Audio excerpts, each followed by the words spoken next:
Hey everybody, what's up and welcome back to today's video guys. And today guys, I'm going to be showing you how to add social media links to your Etsy store.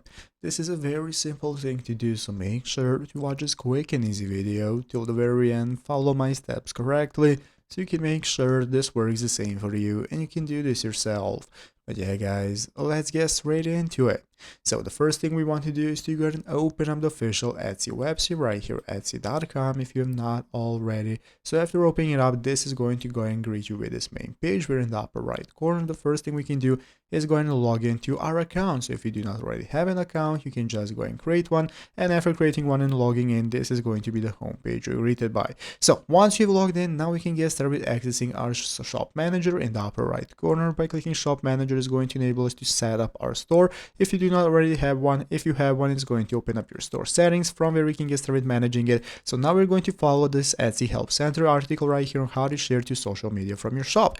Basically guys, Etsy does not directly allow you to go and connect your social media to Etsy and put links in your store. So you're going to have to share from your Etsy to your social media and to share from social media to Etsy. So basically guys, you're going to go and follow the steps right here. From the social media section in your shop, you can quickly promote your shop and share important updates to sites like Facebook, Instagram, and X. You're going to find that section in the shop manager. Once you open up your settings, find social media, and then go and select the social media you would like to post from. You're going to go ahead, just like I showed you, open shop manager, choose marketing, choose social media, and then choose your social accounts that you want to connect an account with. And then this is going to enable you to create a post and post on your social media from your Etsy, promoting your products, and that's how it's done. So I hope this video was helpful. If it was, make sure to leave a like, subscribe to the channel. Thanks for watching, take care, and bye.